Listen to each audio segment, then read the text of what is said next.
As public and private schools in Ogun State prepare for resumption for new academic session, parents complain of high cost of school necessities. Federal government declares Monday 16 September 16 public holiday to mark the celebration of the birth of Prophet Muhammad. Good evening and welcome to NTA Ijebu ode News at 7. My name is Anthony Gandonu. Now the news in details. As students and pupils of public and private schools in Ogun State count down to resumption for 2024-2025 academic session, concerned stakeholders have been putting finishing touches to their arrangements. Correspondents visited markets to find out more on preparation by both parents and students and the school. Here are the details. Visit to Okiaji Market in Ijebu ode revealed that concerns are mounting over the escalating cost of essential school supplies as parents and guardians were busy buying one or other school necessities. The usual excitement of the back-to-school season is noticeably absent as it has been replaced with fear of affordability as buyers complained of high cost of school materials and noted that prices of goods have soared higher than usual since the removal of petrol subsidy. Actually, we all know what is happening in Nigeria. It has not been so easy, but we don't have a choice other than because we cannot say our children will not be educated. We just have to strive and make it happen. Parents who have school children who are buying books, stationeries, and other things for the students to go back to school. It's hard now. That's the reality. In fact, it is not easy at all. In fact, all the prices of things are on the high side. You come to market today, you buy things, you buy certain commodity at a particular price. When you come the following week, it's something else. School fees also on the rise as parents and guardians are feeling also the strain.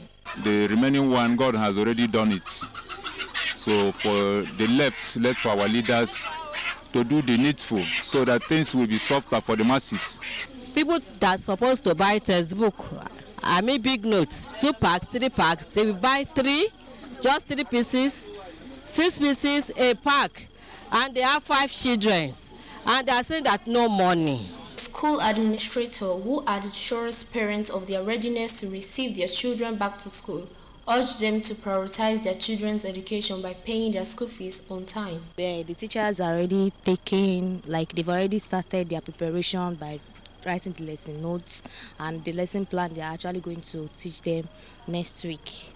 The classrooms are well fixed with gadgets that will make teaching and learning very easy for the pupils. They unanimously called on federal government to reduce fuel prices in order to ease the financial burden on families. Still on education, the federal government is partnering organizations and agencies to upscale education in Nigeria. The latest is the Human Capital Opportunities for Prosperity and Equity Hope Project in collaboration with World Bank. Zinred Dingwimu reports. It was a closed-door meeting with World Bank delegation, after which the Minister of Education, Professor Tahir Mamman, disclosed that they have consulted on improving access to quality education, addressing teacher support and development, as well as enrolling more out-of-school children in schools. These are programs which apply in education, health, and governance, generally speaking. Discuss sort of some of the lessons learned that we have from the past 10-15 years of programming and working with the Ministry of Education, Federal Education in Nigeria. And we really look forward to preparing together the next program, which should be coming on board next year. The delegation commends the initiative of the present administration in the area of education. In a related development, the National Information Technology Development Agency met with the Minister of State for Education, Dr. Yusuf Sununu, where plans to train Nigerians, both formally and informally, on various digital skills took center stage. We have agreed that there is need for us to review our curriculum in education, which have already commenced to infuse technology in it, and also to ensure that the ministry participate actively in both formal and informal efforts made that improve literacy rate in the country. We intend to introduce so many new courses that will be online, that will be certified, where civil servants can go online and learn. But I requested that Ministry of Education should be a model center. We have crafted 3 initiatives to help us achieve this digital literacy level. The first one is to review or to develop digital literacy curriculum and infuse it into our formal education. The Federal Ministry of Education emphasizes that these partnerships are necessary to fulfill its mandate. In Abuja, Zenred Dingmun, NTA News. Now to the economy.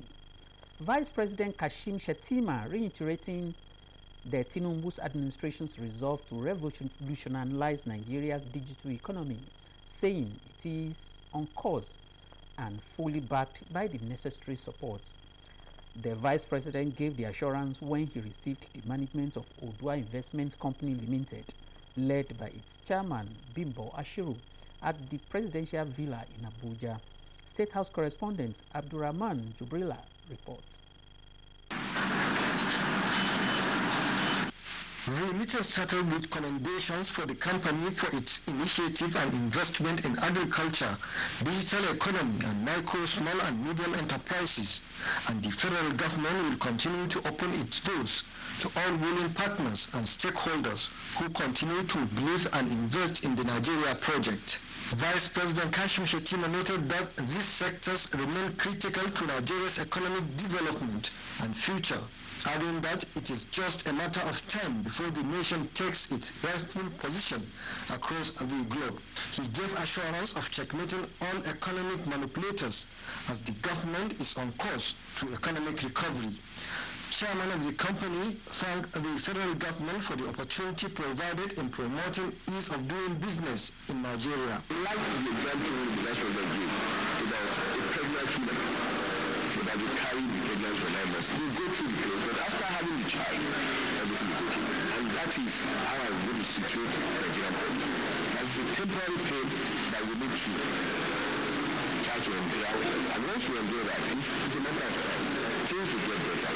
And I always say that we need to make the best of the bad situation. The situation in Nigeria, foreigners are coming to this country.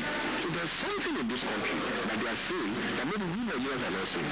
So the movement and loving Nigeria is proud to be in Nigeria. I can tell you things will change and we'll move forward in this country. He expressed optimism that businesses will continue to thrive, calling on citizens and investors to take advantage of the opportunities that abound in Nigeria and do business. From the State House, Abdurrahman Jubrila, NTA News. Now to legislative matters.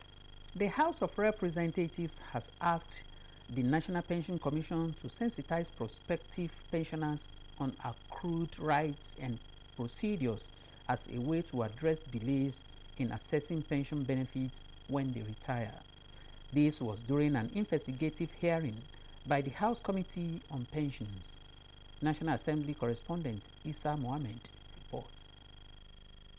Over the years, challenges have plagued Nigeria's pension scheme, leaving many retirees in uncertainty, loss of hope, and even death, as pensioners face difficulties assessing their benefits. In exploring ways of overcoming retirees' plight, House Committee on Pension engages the National Pension Commission, PENCOM. Investigative, which will help the committee and the National Assembly in shaping the pension fund administration in Nigeria. For the PENCOM management, multifaceted approach is needed by all stakeholders in pension matters. What needs to address the issue of the accrued right is the payment of the accrued rights. And then that is what we have been trying to get the critical stakeholders to address. Both parties agreed to engage more in identifying and verifying accrued rights, as well as eradicating delay in payment of pension benefits in Nigeria. From the National Assembly, Isa Muhammad, NTA News. For the last couple of weeks, the nation is experiencing severe flooding. This has made water and sanitation facilities most vulnerable to this climate change. To mitigate its effects, the Federal Ministry of Water Resources and Development partners are brainstorming in Abuja on new methods designed for wash facilities that are resilient to climate change. Usman Zubairu brings us details. Climate change remains the most profound challenges facing humanity at the moment. This validation meeting is to decide on how to produce technical design for wash facilities that will not only meet global standards but are climate resilient. We cannot actually solve any problem on climate change in isolation. It requires a lot of collaboration with so many stakeholders. We realized some of the water design, water supply and sanitation design, they were not really taking into consideration of the climate risks faced in different parts of the country. Permanent Secretary, Ministry of Water Resources and Sanitation, who declared the workshop open, says experts from the National Institute of Water Resources have been assigned with a key responsibility in the past week to come up with the recommendations on the existing wash facilities, design and technical specification that will suit the impact of climate change resilience and adaptation in Nigeria. Reiterated Nigerians' commitment in achieving universal access to sustainable water, sanitation and hygiene wash services for all by 2030. Climate change is here with us and there's nothing we can do about it. The only thing is to learn to manage it. Part of the recommendations agreed at the meeting will be domesticated for implementation across the country. Osman Zubairu, NTA News. The news will continue after this break. Please stay tuned. You want to know the coolest place in town? It's right here on your phone. Welcome to the Glow Cafe. Come on in. It's buzzing in the Zanga. In here, anything is possible. Check out the menu, and here are some of the hot items. Over here, you can buy credit, buy data, share data, borrow voice and data, give data. Give it to him now, be kind. Then there is Glow Music Cafe. More than 2 million Nigerian and Africa Lamba. Glow has teamed up with the world's largest gaming catalog to bring you the Glow Game Cafe. And that's just a start. Check out the Glow Video Cafe. Countless clips, comedy and sports, direct to your device. And when you thought things couldn't get easier, there's personal account management and Glow customer care right at your fingertips. You can get everything at Glow. Simply text BUZZ to 105 to download the Glow Cafe app or go to your app store and search for Glow Cafe, the largest data network. Glow, grandmasters of data. You're welcome back. The federal government has declared Monday, 16 September 2024 as public holiday to mark the celebration of the Eid al-Maulud, birth of the Holy Prophet Muhammad, peace be unto him. The Minister of Interior, Olubunmi Tunji Ojo, who made the declaration on behalf of the federal government, congratulates Muslims both at home and in the diaspora on this occasion. Tunji Ojo urged them to imbibe the virtues of patience, sacrifice, and resilience in the spirit of the season and seize the opportunity of the period to pray for enduring peace and a more prosperous egalitarian nation. So much for the news tonight. Join us next week for another interesting package. From me, good night.